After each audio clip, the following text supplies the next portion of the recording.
Assalamualaikum warahmatullahi wabarakatuh. Kali ini saya akan membacakan novel karya Kiai Haji Saifuddin Zuhri yang berjudul Guruku Orang-orang dari Pesantren. Pengantar redaksi. Pada tanggal 24 Juni 1974 menyusul terbit bukuku yang ketiga, Guruku Orang-orang dari Pesantren, 281 halaman. Sebuah buku yang bertujuan untuk membangun pengertian masyarakat terhadap pondok pesantren, sebuah persemaian pendidikan Islam yang merakyat yang sering diartikan umum secara salah, bahkan disertai penilaian yang negatif. Sekaligus buku tersebut untuk menggugah kembali rasa hormat kepada guru, tokoh yang mencintai anak didik seperti anaknya sendiri, padahal tidak ada ikatan darah keturunan barang setetes pun. Berangkat dari pesantren Gunung Agung, Jakarta, 1987 halaman 574. Apa tujuan penulisan sebuah buku? Bagi Kiai Saifuddin Zuhri almarhum, tujuan penulisan bukunya Guruku Orang-orang dari Pesantren yang kini penerbitannya kembali ada di tangan pembaca demikian sederhana, namun lugas sekali. Tujuannya kurang lebih seperti ditulisnya dalam bukunya yang lain 13 tahun setelah buku itu terbit, membangun pengertian masyarakat terhadap pondok pesantren dan menggugah kembali rasa hormat kepada guru. Pengertian yang salah terhadap pesantren, bahkan penilaian yang negatif terhadapnya, serta kebersahajaan, keikhlasan dan kesabaran para kiai mendorong Kiai menulis buku ini. Ini bukanlah suara khas Kiai Saifuddin, tetapi telah menjadi perasaan umum kalangan pesantren di tahun-tahun 1960-an dan 1970-an. Kiai Saifuddin beruntung bisa mengartikulasikan perasaan ini.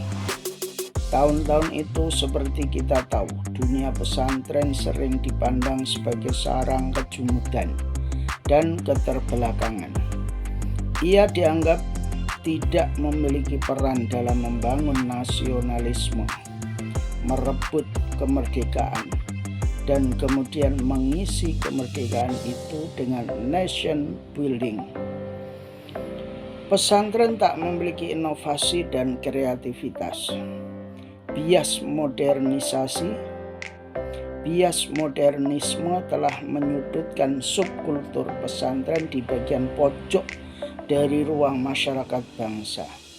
Itulah bagian-bagian dari salah pengertian yang hendak dicairkan oleh Kiai Saifuddin Zuhri. Apa yang diinginkan Kiai Saifuddin mungkin cukup jauh melampaui apa yang dibayangkannya. Pertama, buku ini berbentuk autobiografi. Kala itu bukan saja masih sangat langka ditulis oleh kalangan dunia pesantren, tetapi juga bahkan oleh tokoh-tokoh di luar pesantren. Kedua, kendati ini autobiografi, tetapi tokoh Saifuddin Zuhri bukanlah sentral di dalamnya. Dunia pesantrenlah yang mengemuka. Karena itu yang muncul kemudian bukanlah suatu senop atau latah seorang tokoh.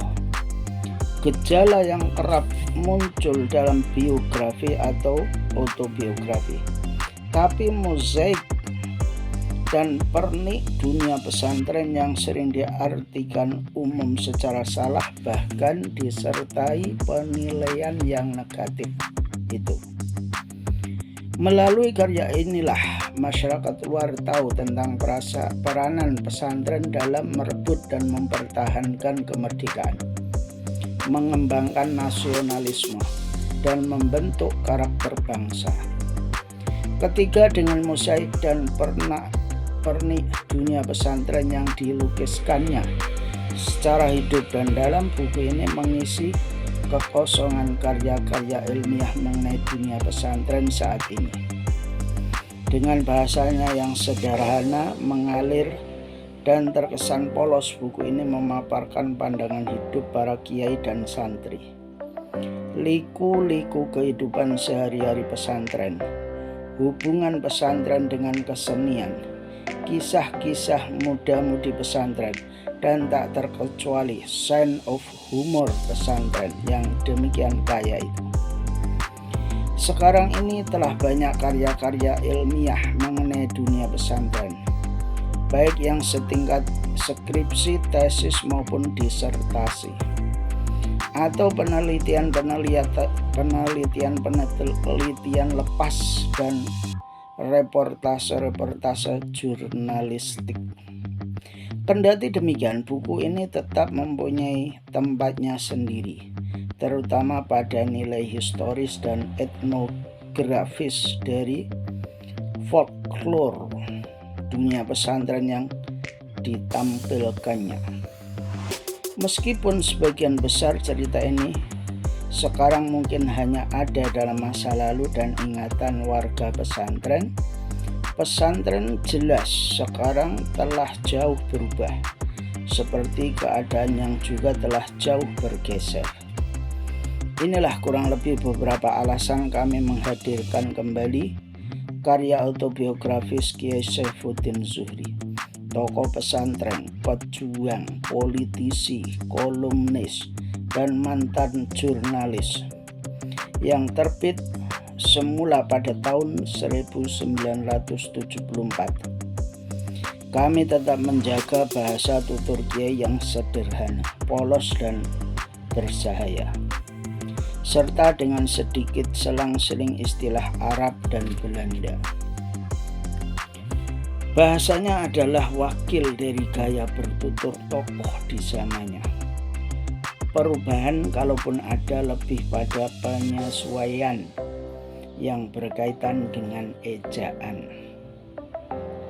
Untuk penerbitan buku ini, kembali kami mengucapkan terima kasih kepada keluarga Kiai Saifuddin Zuhri almarhum dan sahabat-sahabat di Yayasan Saifuddin Zuhri atas berkenan dan dukungan. Semoga kehadiran ini berkenan. Berbuka. Suatu hari datanglah menemui aku di ruang DPR sahabatku Dr. Andes Haji Asrul Sani. Ia mengukakan gagasannya agar aku menulis sebuah novel tentang alam pesantren, tentang orang-orang yang hidup dan berbuat sesuatu untuk dan atas nama pesantren. Dalam bicara dari hati ke hati, aku kemukakan bahwa gagasannya sangat bagus. Hanya ada sedikit kesulitan bagiku, karena selama hidup aku belum pernah menulis dalam bentuk novel. Cara sahabatku ini mengutarakan gagasannya demikian bersahaja, akan tetapi menarik sekali. Mulai timbul keinginanku untuk mencoba memenuhi gagasan yang diutarakan itu, apalagi setelah dibesarkan hatiku olehnya bahwa aku toh sudah pernah menulis biografi Kiai Haji Abdul Wahab Hasbullah dan lain-lain. Aku sebenarnya kurang suka menulis tentang diriku. Aku lebih senang menulis dan menceritakan orang-orang yang pernah membesarkanku, yang pernah mendidikku. Tetapi sahabatku Asrul Sani mengemukakan bahwa itu tidak apa. Suatu kenyataan, katanya. Aku salah satu dari sekian banyak orang yang dibesarkan oleh pesantren. itu baik dipahami oleh masyarakat dewasa ini. Mulailah aku menulis peristiwa-peristiwa dengan latar belakang dunia pesantren. Masanya sudah lampau, 40 tahunan yang sudah berlalu. Tentulah amat berbeda dengan dunia pesantren dewasa ini yang telah mengalami perbaikan dan penyempurnaan sesuai dengan panggilan zaman. Jikalau di dalamnya terdapat peristiwa-peristiwa yang menyangkut kehidupanku, hal itu sekedar untuk memudahkan jalan cerita seluruh orang-orang yang pantas dikemukakan. Orang-orang itu adalah sahabat-sahabatku, guru-guruku, dan para pemimpinku yang semuanya datang dan diasuh oleh pesantren. Banyak di antara mereka kini telah mendahului kita, telah berada di sisi Allah dengan penuh kebahagiaan abadi.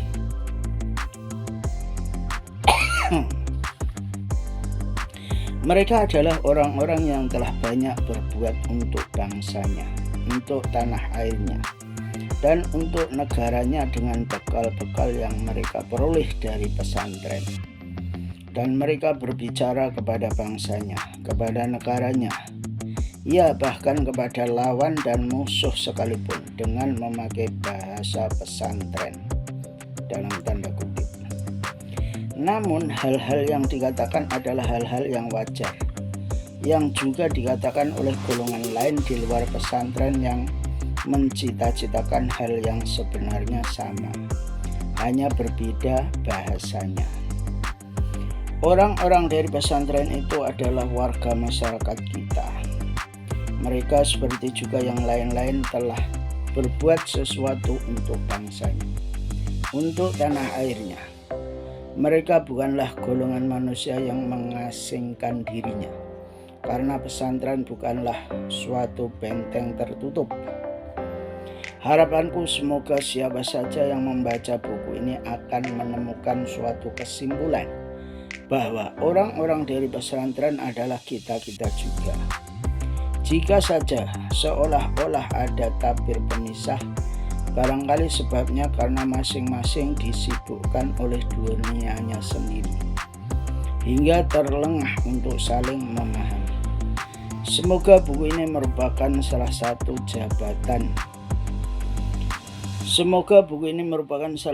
jembatan untuk saling mendekati dan memahami, karena kita adalah sebenarnya cuma satu, sesama warga dari negara yang amat kita cintai, sama-sama mencita-citakan kebahagiaan dan keselamatannya di bawah lindungan Tuhan yang Maha Sentosa.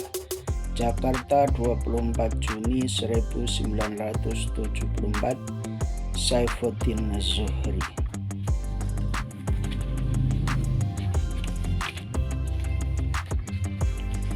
Bab 1. Di ambang pintu pesantren. Kalau saja di depan kelas bertengger jam dinding, pastilah jalan menit-menit itu akan kuhitung satu demi satu dalam tarikan nafas panjang. Lama benar rasanya menanti waktu pulang. Tetapi jam dinding itu tak pernah ada. Biar jam tua sekalipun, tak ada seorang pun anak-anak memiliki jam. Itu bukan zamannya anak-anak memiliki jam. Itu satu kemustahilan. Tak terjangkau dalam angan-angan kami memiliki jam. Melebihi tak terjangkaunya berpikir memiliki sepasang sepatu. Jam itu cuma dimiliki Ndoro Guru, yang disimpan baik-baik di kantong baju jasnya. Di sebelah kiri atas diikat dengan rantai peraknya yang mengkilap melintang pada lubang baju. Tapi yang paling keramat tentulah arloji milik Ndoro Mantri atau kepala sekolah. Begitu jarum arloji keramat ini menunjuk angka 12, otomatis saja Ndoro Mantri membunyikan bel panjang, pertanda bahwa waktu pulang sekolah tiba. Serentak seluruh kelas gemuruh memecah telinga. Anak-anak jadi liar, hiruk pikuk saling berdahulu hendak pulang. Saling mendesak, saling berteriak. Terlepaslah rasa dari siksaan menanti. Aku terus lari menuju pulang, ingin segera tiba di rumah. Sebenarnya sejak pagi aku malas benar pergi ke sekolah. Sejak ibu memberitahu bahwa lepas zuhur, sepulang dari sekolah ayah akan mengantarkan aku masuk madrasah atau sekolah Arab dalam tanda kutip. Istilahnya waktu itu. Makanya penat benar aku menghitung waktu, menit-menit itu berjalan seperti merangkak. Lambat sekali. Lekaslah hari menjadi siang. Lekaslah datang waktu zuhur, supaya lekas aku diantar ayah masuk madrasah. Sudah berminggu-minggu aku memohon ayah agar dimasukkan madrasah yang baru saja dibuka di kampung Sokaraja. Madrasah baru itu diasuh Ustadz Mursyid. Nama madrasah itu bagiku sangat mentereng, Madrasah Al-Huda Nahdlatul Ulama. Bukan saja mentereng, tapi sangat aneh. Di kampungku biar telah ada 3-4 buah madrasah atau tepatnya sekolah Arab, tapi satu pun tidak ada yang diberi nama, cukup disebut saja sekolah Arab. Karangbangkang atau sekolah Arab Kebon Kapul. Artinya sekolah Arab yang terletak di kampung Karangbangkang ataupun di kampung Kebon Kapul. Tapi satu ini bukan main kampionnya. Punya nama yang mentereng, Madrasah Al-Huda Nahdlatul Ulama. Bukan main. Selalu saja ayah dan ibu berbincang-bincang mengenai permohonanku memasuki madrasah yang jempolan ini. Bukan lantaran ayah tak setuju, apalagi anti. Beliau sendiri orang pesantren dan fanatik sekolah Arab. Soalnya menyangkut uang pembayaran madrasah Al-Huda yang 25 sen sebulannya, padahal umumnya sekolah Arab cuma 3 sen sebulan. Itu bukan uang pembayaran, sekedar gerabakan yang menyebabkan ayah jadi muskil, dimana lagi dicari uang 25 sen tiap bulan. Belum lagi yang 10 sen uang bayaran sekolahku di waktu pagi. Sekolah Ongko Loro. Aku dengarkan ketika ayah menjelaskan kepada ibu, jadi kalau anak ini pagi sekolah Ongko Loro dan siang sekolah Madrasah Al-Huda, kita harus sediakan tiap bulan uang pembayaran 35 sen. Dari mana? Dari mana lagi uang mesti dicari? Hingga di sini pembicaraan terhenti. Ibu cuma bisa melongo. Memang benar, sudah berminggu-minggu aku memohon ayah masuk Madrasah Al-Huda. Permohonan ini sudah meningkat menjadi tuntutan dan desakan. Kalau perlu biarlah aku keluar saja dari sekolah Ongko Loro untuk meringankan beban ayah. Tapi ibu selalu menasihati, kalau baru di kelas 3 tak baik kalau keluar. Biarlah teruskan hingga tamat kelas 5. Aku setuju kau masuk madrasah. Bagaimana caranya biarlah ibu bicarakan dengan ayah kalau nanti ia lagi cerah. Pernah aku lakukan mogok makan di rumah. Meski diam-diam aku makan juga di rumah bibi, agar tuntutanku masuk madrasah dikabulkan ayah. Walaupun aku tahu juga bahwa uang madrasah 25 sen tiap bulan itu bagi ayah merupakan masalah besar. Tapi teman-teman sebayaku sudah banyak yang masuk Madrasah Al-Huda. Pukul 12 pulang dari sekolah Ongko Loro, pukul 2.30 pergi ke Madrasah Nahdlatul Ulama Al-Huda. Aku tak mau ketinggalan dengan teman-teman yang lain, biarlah resiko aku tanggung. Biasanya sepulangku dari sekolah sehabis makan siang dan salat zuhur, aku sedikit waktu bermain dengan teman-teman. Kalau tidak main sepak bola, main layang-layang atau cari ikan di sungai. Jika waktu asar tiba, aku pergi membawa 2 ekor kuda peliharaan ayah untuk dimandikan di sungai.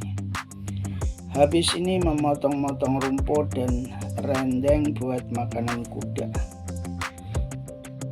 Ayah memiliki 2 ekor kuda penarik delman mencari muatan penumpang. Kadang-kadang delman disewa penumpang ke Banyumas atau Purwokerto. Hasilnya tiap hari rata-rata sekitar 50 sen kotor dari keringat 2 ekor kuda. Itu aku tahu dari laporan ayah kepada ibu tiap kali memberikan penghasilan delman. Jika aku jadi masuk Madrasah Al-Huda, biarlah aku korbankan waktuku bermain-main, akan kupergunakan untuk tugas rutin memandikan kuda dan memberi mereka makan sebelum aku berangkat ke madrasah. Jarak kurang lebih 1,5 km dari rumah ke Madrasah Al-Huda. Kalau perlu biarlah aku tempuh dengan berlari-lari. Betapa asyiknya kalau aku lari melamun. Betapa asyiknya kalau aku lagi melamun menjadi murid Madrasah Al-Huda. Nyatanya ayah dan ibu masih saja berbincang-bincang, jadi tidaknya aku dimasukkan Madrasah Al-Huda. Dongkolku bukan main. Kalau si Muslim, temanku mengaji petang di Langgar Kiai Khudari, menghiburku dengan katanya, enakan kita tak usah masuk Madrasah Al-Huda, biar kita bisa puas bermain-main. Lama ku cium tangan ibu, keduanya berganti-ganti. Tatkala di suatu pagi beliau memberitahu, semalam ayah sudah mengambil keputusan. Hari ini, Rabu siang lepas zuhur, aku akan diantar ayah menghadap Ustadz Mursyid memasuki Madrasah Nahdlatul Ulama Al-Huda. Aku ingat betul hari itu hari Rabu, karena ayah pernah berkata, belajar mengaji sebaiknya dimulai pada hari Rabu. Biasanya menjelang berangkat sekolah dekat pukul 7. Ibu memberi aku uang saku 1 sen sebagai pengganti sarapan pagi. Pagi itu aku katakan dengan amat sopan, biarlah ibu tak usah memberi aku uang jajan.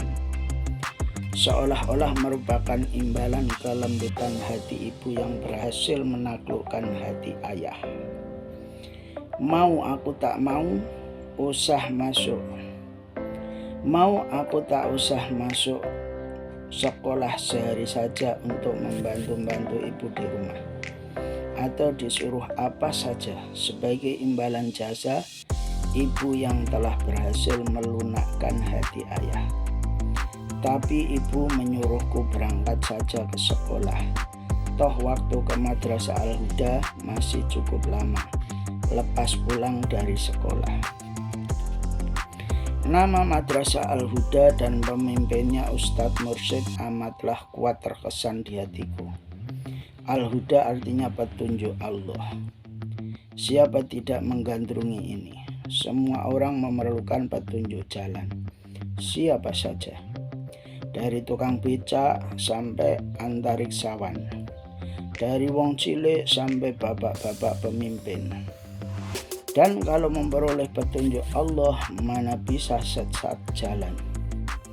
Dalam fantasiku, angan-angan masa kanak-kanak dari Al-Huda, aku akan memperoleh suatu petunjuk bagaimana naik jenjang menjadi orang.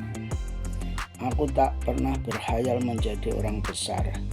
Hanya ibu sering menanamkan pengertian padaku. Jangan mau jadi orang yang sengsara, padahal orang bodoh paling sengsara hidupnya. Demikian kata-kata ibu yang paling membekas.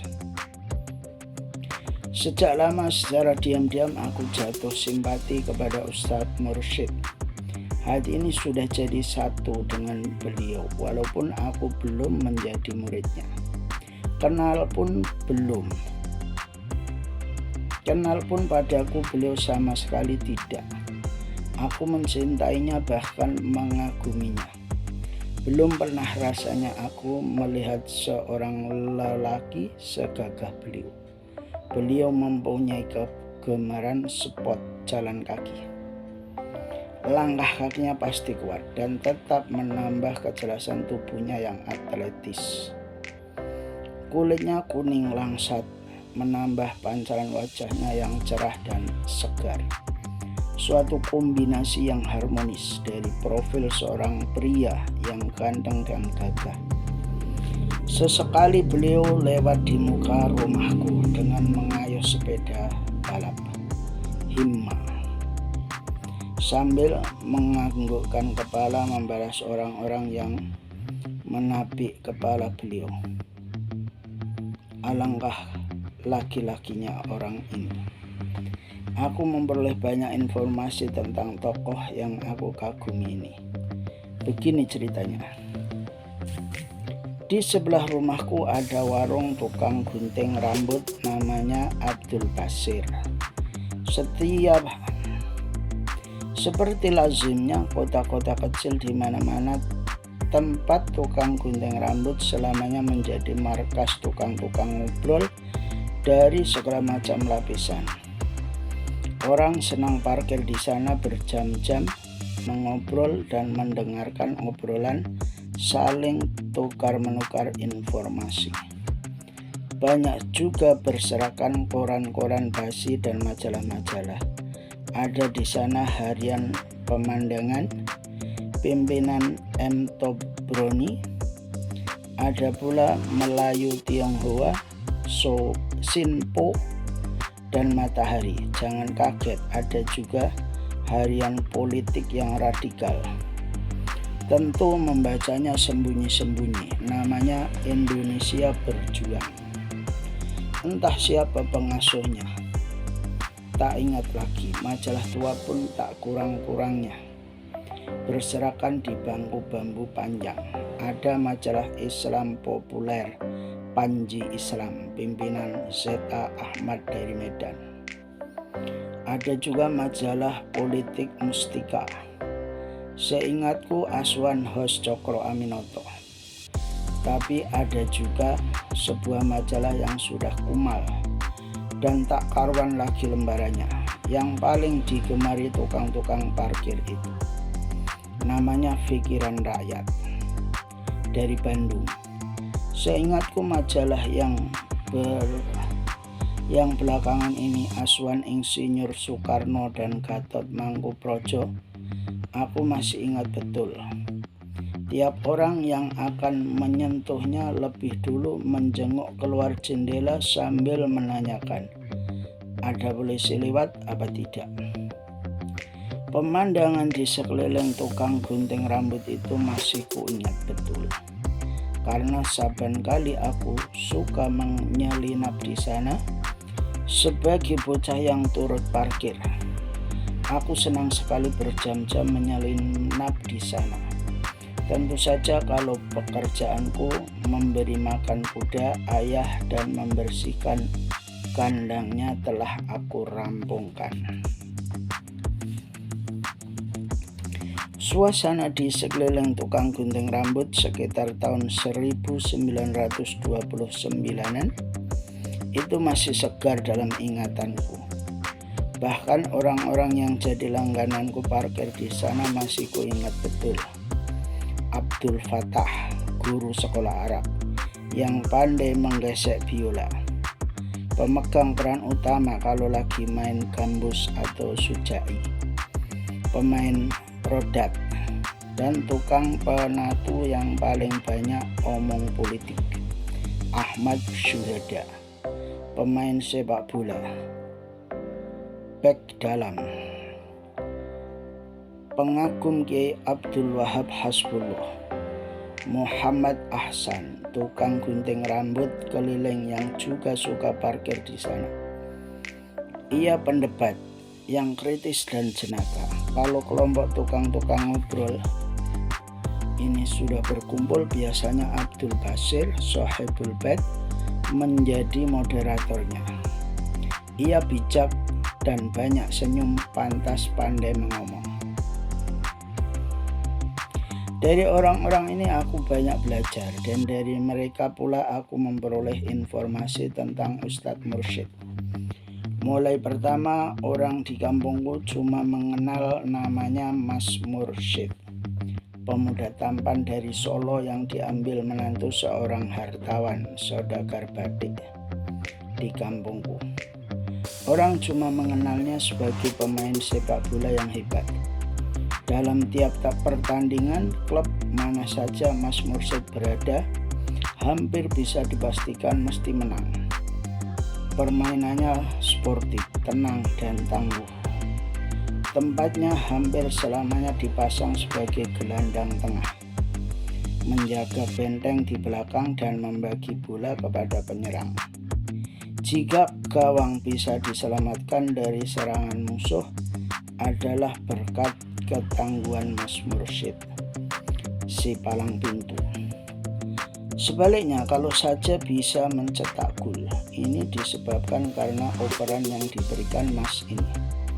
Alhasil, orang Solo satu ini merupakan favorit kesayangan orang Sokaraja, kampungku. Adapun pekerjaan sehari-hari mendampingi istrinya berjualan di pasar, melayani pembeli, tukang jual batik di pasar terkenal, orang-orang yang paling pandai memikat pembeli. Orang yang lalu lalang begitu banyak di pasar, bisa diketahui siapa-siapa di antara mereka bakal jadi pembeli. Naluri pedagang batik terkenal tajam seperti radar. Lirikan mata orang yang lewat di muka kiosnya bisa dibedakan mana yang lirikan pembeli dan mana cuma lirikan lewat saja. Kalau sudah menemukan lirikan yang bermakna, mereka tidak membiarkan pembeli ini berlalu. Macam-macam lah daya tariknya, pura-pura pinjam geretan lah, tanya keselamatan anak istri lah, pendek kata macam-macam pertanyaan yang akrab. Pembeli yang telah hinggap di kiosnya dipeluknya dengan mesra, diperlihatkan betapa halusnya kualitas batiknya. Biar bukan tulis, dia katakan tulis halus. Cuma tidak dijelaskan saja bahwa batik cap juga tulis. Cuma tulisannya pakai canting selebar 20 cm. Memang tulis masak batik dibordir. Dirayunya calon pembeli bahwa batik ini hasil babaran Raden Ayu Anu. Lihat saja betapa kuat soganya, betapa halus murinya, betapa lebar kain ini seperti sawah dan panjangnya seperti jalan raya. Aneh dan mengherankan, Mas Mursyid sebagai pedagang batik tidak banyak tingkahnya. Dia orang lugu, melayani calon pembeli secara wajar. Dia tak pandai mengobrol omong, apa adanya. Batik cap dikatakan cap, dan batik tulis dikatakan tulis. Bahkan kalau terdapat cacat, misalnya di sebelah pinggir tidak rata gambar dan motifnya, disebabkan karena kemungkinan terlipat lilinnya hingga pecah, dia katakan terus terang pada calon pembelinya. Karena Mas Mursyid tak pandai memikat calon pembeli dengan mengobrol omongan, tidak heran kalau kiosnya selalu sepi. Waktu yang lengang ini dipergunakan Mas Mursyid untuk membaca kitab. Bukan kitab sembarang kitab, apalagi buku roman, tetapi kitab agama Islam, istilahnya matlaah kitab. Bayangkan alangkah ganjilnya orang Solo ini, pemain sepak bola yang jempolan tetapi kok matlaah kitab. Betul-betul orang ajaib, misterius. Matlaah kitab kok di tengah pasar? Begitu ujar orang. Tiap bulan sekali di Sokaraja diadakan pengajian khusus. Itu terjadi pada tahun 1928-an. Pengajian untuk para kiai. Orang awam yang bukan golongan kiai boleh saja hadir sebagai pendengar. Dari hampir seluruh daerah Banyumas, para alim ulama datang menghadiri pengajian khusus ini. Mereka masing-masing membawa kitab yang sudah disepakati. Kitab Tafsir Al-Baidawi, kitab Hadis Al-Bukhari, kitab Ihya Ulumuddin, dan kitab Tasawuf Al-Hikam. Adalah serangkaian kitab-kitab besar yang punya daya hidup. Apalagi kalau dibaca di hadapan berpuluh-puluh kiai. Semuanya membuka halaman-halaman kitab yang lagi dibaca. Semua menyimak dengan amat seksama. Sedikit saja salah membacanya, misalnya al-khairan dibaca alhamda, al-khairona. Bisa pecah suara kor menyalahkan, serentak memberikan koreksi. Sebab salah baca akhiran ini bisa menimbulkan kesalahan tentang makna. Akhiran itu menentukan fungsi kata yang dibaca. Bisa berfungsi pelaku, bisa penderita, bisa pula kita sifat, kata sifat, dan sebagainya.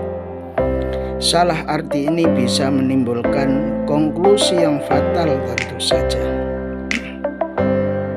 Makanya kalau cuma setengah kiai, jangan coba-coba beranikan diri membaca di muka kiai-kiai. Keringat dingin bisa mengucur. Di antara kiai yang hadir dan ikut menyimak adalah Kiai Raden Iskandar.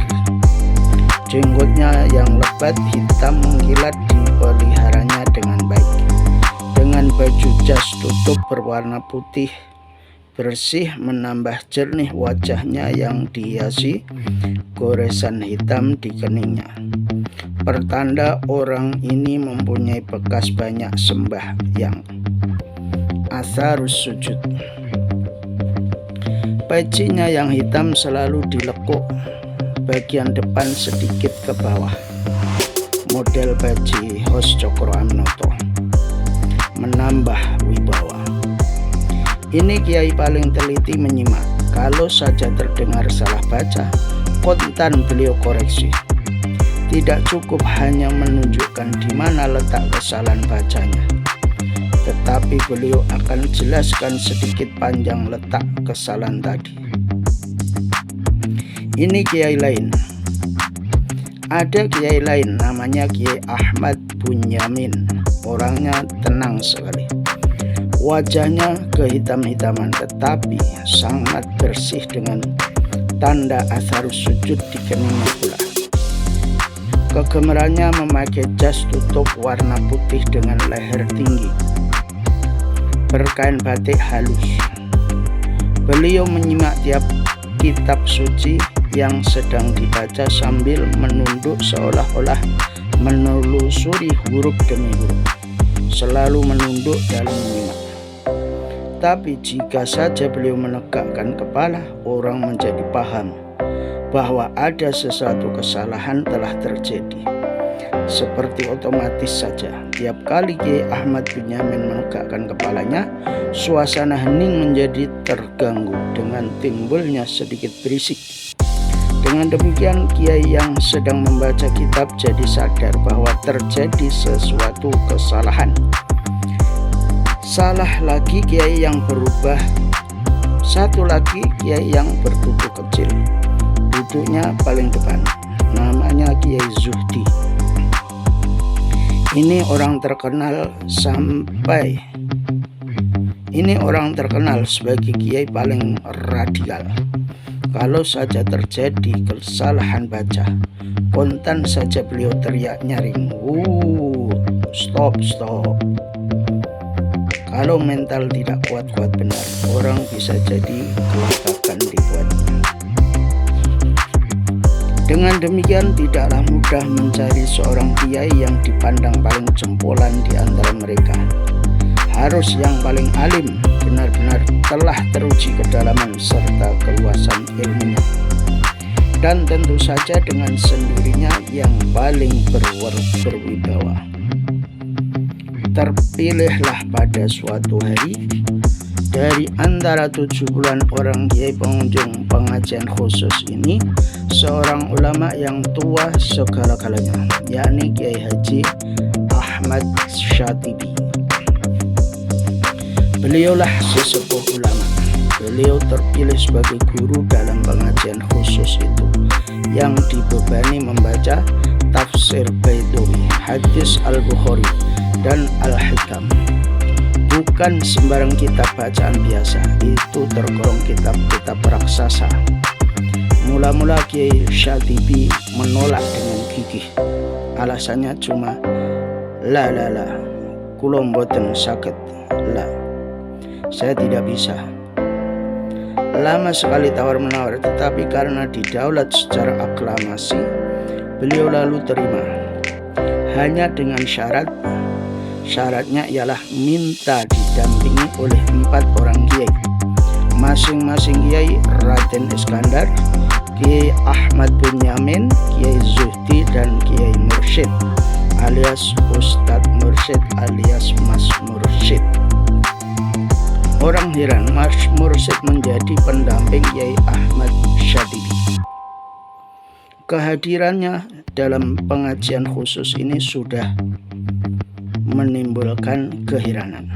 Hadir bukan sebagai tukang nguping, tetapi hadir sebagai kiai yang ikut mengaji.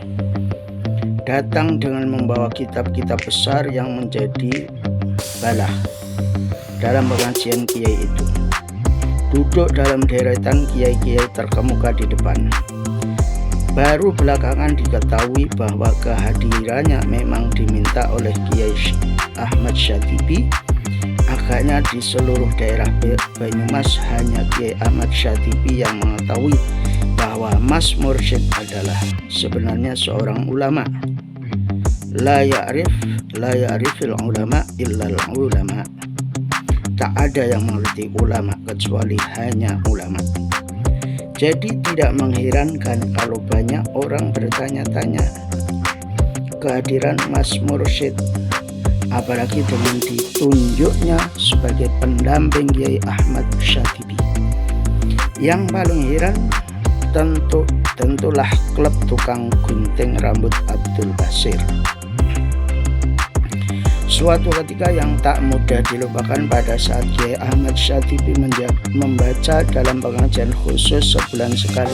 Seperti biasanya kampungku jadi kebanjiran alim ulama dari hampir seluruh daerah Banyumas. Tiap ulama yang hadir sedikitnya membawa pengiring 3-5 orang. Bayangkan kalau yang hadir 70-an ulama, belum lagi masyarakat Sukaraja yang berduyun-duyun ikut membanjiri pengajian ini sebagai peninjau. Suasananya jadi seperti ada kongres. Masyarakat bertambah hidup dan syiar Islam lebih dinamis dibuatnya.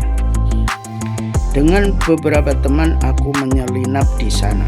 Kehadiran anak-anak tentu saja bukan bermaksud hendak ikut mengaji tafsir Al-Baidawi. Itu kan kajian para kiai.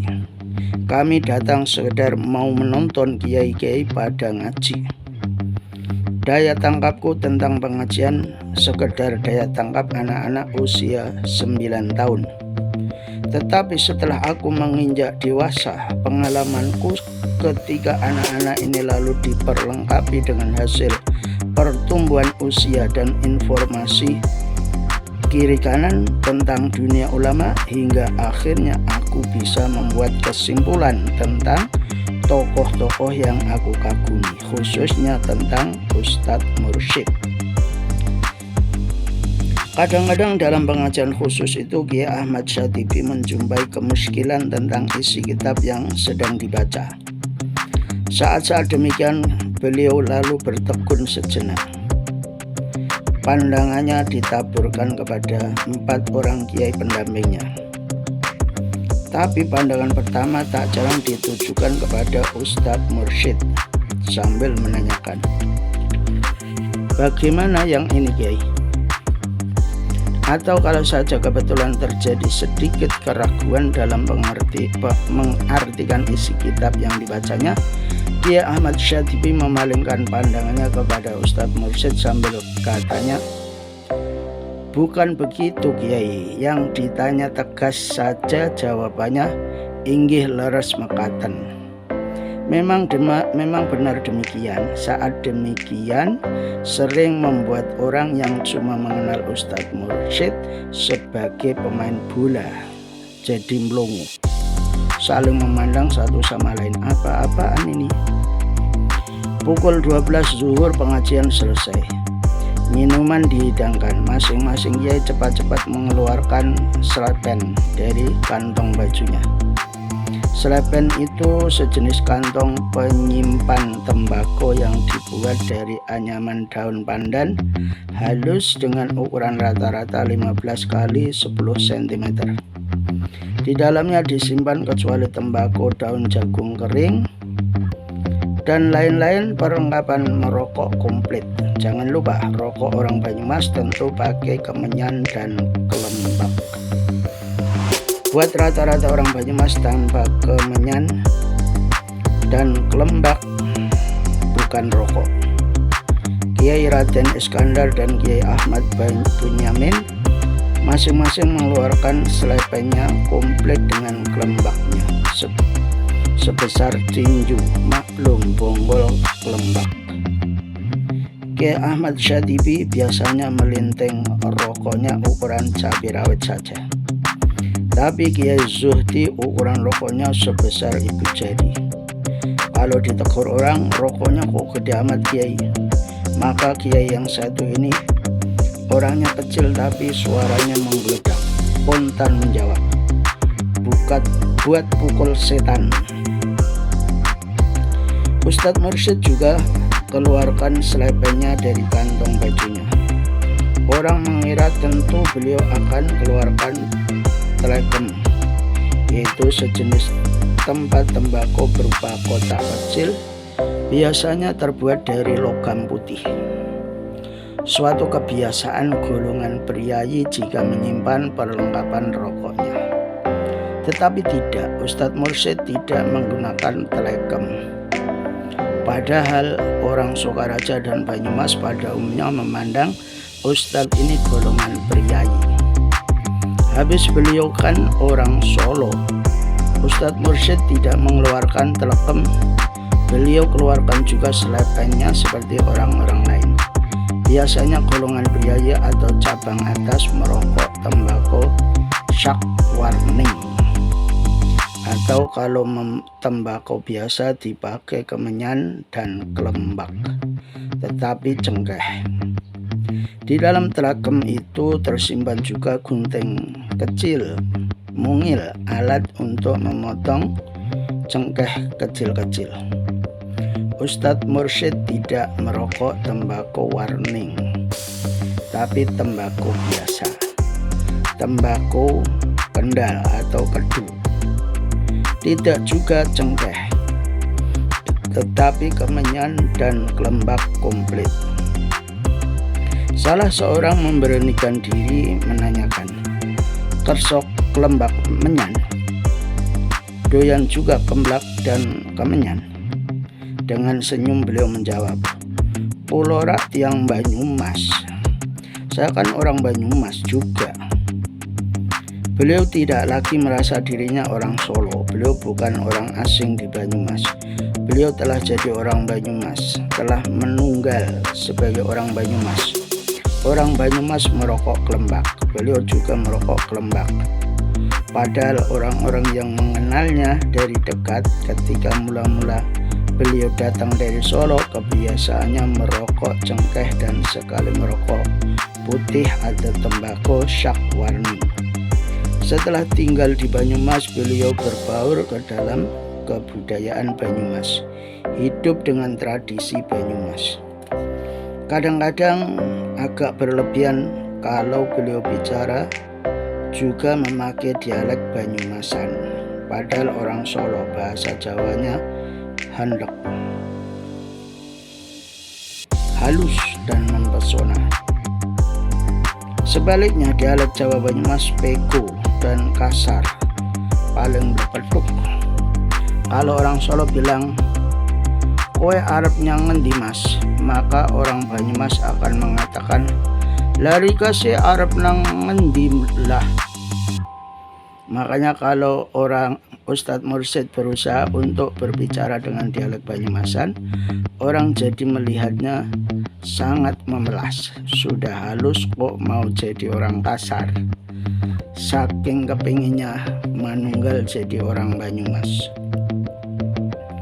Sejak peristiwa-peristiwa yang sering dijumpai dalam pengajian khusus itu, orang di kampungku tidak lagi memandang Mas Mursyid cuma pemain sepak bola, semacam promosi jabatan atau peningkatan fungsi yang amat cepat sekali. Pengajian khusus ini sebenarnya lebih mirip dengan diskusi besar untuk memecahkan berbagai masalah sehari-hari dalam masyarakat. Di sana kiai-kiai kelihatan bobot dan pamornya masing-masing. Kini beliau terpandang sebagai ulama, sebagai kiai. Orang tidak lagi memandangnya sebagai Mas Mursyid, tetapi Kiai Mursyid. Kadang-kadang Kiai Mas Mursyid, tapi di kalangan anak-anak muda, terutama para muridnya, lebih senang memanggil Ustadz Mursyid. Beliau kan Ustadz, guru madrasah. Kalau Kiai kan cuma guru mengaji di surau. Begitu alam pikiran anak-anak muda. Setelah dipromosikan jadi Kiai, Ustadz Mursyid tidak lagi main sepak bola. Beliau merasa dunianya telah berganti. Demikian pula teman-teman bermain sepak bola menjadi kikuk juga bermain bola dengan Kiai. Aku ingin cepat sampai di Madrasah Al-Huda ketika diantar ayah menghadap Ustadz Mursyid untuk diserahkan menjadi muridnya. Macam-macam pikiran di benakku, membuat takut menghampiri madrasah ini. Macam-macamlah pertanyaan di kepala. Bagaimana kalau aku berhadapan dengan orang yang selama ini amat ku kagumi, amat ku cintai? Bagaimana menjawab pertanyaan-pertanyaannya? Konon tutur katanya halus, padahal aku anak Banyumas, bukan anak Solo. Yang paling memenuhi pikiranku, bagaimana kalau aku diuji oleh Ustadz Mursyid? Semua anak yang masuk Madrasah Al-Huda dites dulu kepandaiannya. Maksudnya tentu saja untuk memudahkan guru di mana atau di tingkat mana anak tersebut ditempatkan. Aku memang sedikit-sedikit telah mempunyai kepandaian mengaji, tetapi sekedar pelajaran yang diberikan oleh ayah dan pengajian di surau di malam hari. Kitab Al-Quran dan berjanji sudah aku khatamkan, ditambah kitab Safinah setengah jalan. Kalau diingat-ingat, mengaji dengan ayah paling susah. Sedikit saja ayah membelalak, kontan saja aku geragapan. Jadi serba salah. Kian dibenarkan ayah, kian tak bisa jalan. Rasanya jadi buntu. Sesekali ayah menghardik dan katanya, matamu di mana? Mulutku tidak lagi bisa mengeluarkan suara, cuma air mataku yang membanjiri kedua pipiku. Ayah biasanya lalu menasihati lembut, lain kali pikiranmu pusatkan pada pengajian, jangan yang lain. Sudah cukup hari ini sekian. Aku malah tidak bisa beringsut dari 4 duduk. Baru aku meninggalkan tempat duduk setelah ayah menanyakan, mau apa duduk di siku? Terus, sana bantu ibumu. Aku diterima menjadi murid Madrasah Al-Huda itu tahun 1929-an. Selama Ustadz Mursyid bercakap-cakap dengan ayah, aku pusatkan perhatian pada Ustadz ini. Wajahnya cemerlang, bahasanya sopan dan banyak senyum. Jelas benar keningnya sangat bersih dengan asar sujud yang agak kehitam-hitaman, menandakan orang ini banyak melakukan sembahyang. Aku seperti terpukau oleh suatu kemuskilan. Apakah aku sedang berhadapan dengan seorang ulama ataukah seorang doro mantri guru? Beliau mengenalkan blangkon dan baju bersekat lurik. Teringat aku cerita anggota klub tukang gunting rambut Abdul Basir bahwa ketika itu kaum pergerakan sedang melancarkan suatu gerakan swadesi. Semua orang yang mencintai tanah air dianjurkan memakai pakaian tenunan hasil kerajinan rakyat, baju lurik dan peci lurik. Orang yang sedang asik berbicara dengan ayah ini menimbulkan pertanyaan di kepalaku. Ini orang apa? Blangkonnya mengingatkan aku kepada Doro Mantri. Bajunya mengingatkan aku kepada kaum pergerakan nasional. Tetapi yang sudah jelas orang ini pemimpin Madrasah Al-Huda, bahkan seorang ulama terkenal. Aku tak sanggup lagi berpikir mengenai teka-teki yang rumit ini. Aku bulatkan seluruh perhatianku bahwa aku diterima menjadi murid Ustadz Mursyid. Aku menjadi tilmid Madrasah Al-Huda Nahdlatul Ulama. Habis perkara. Aku harus jadi murid yang baik, rajin dan senang belajar. Apalagi kalau diingat uang pembayarannya tiap bulan 25 sen. Uang sebanyak itu buatku adalah perkara besar yang hampir saja aku urung masuk Madrasah Al-Huda kalau saja tak ada peranan penting dari diplomat ibu terhadap ayah. Madrasahku cuma langgar. Wallahu a'lam bishawab. Cukup. Assalamualaikum warahmatullahi wabarakatuh.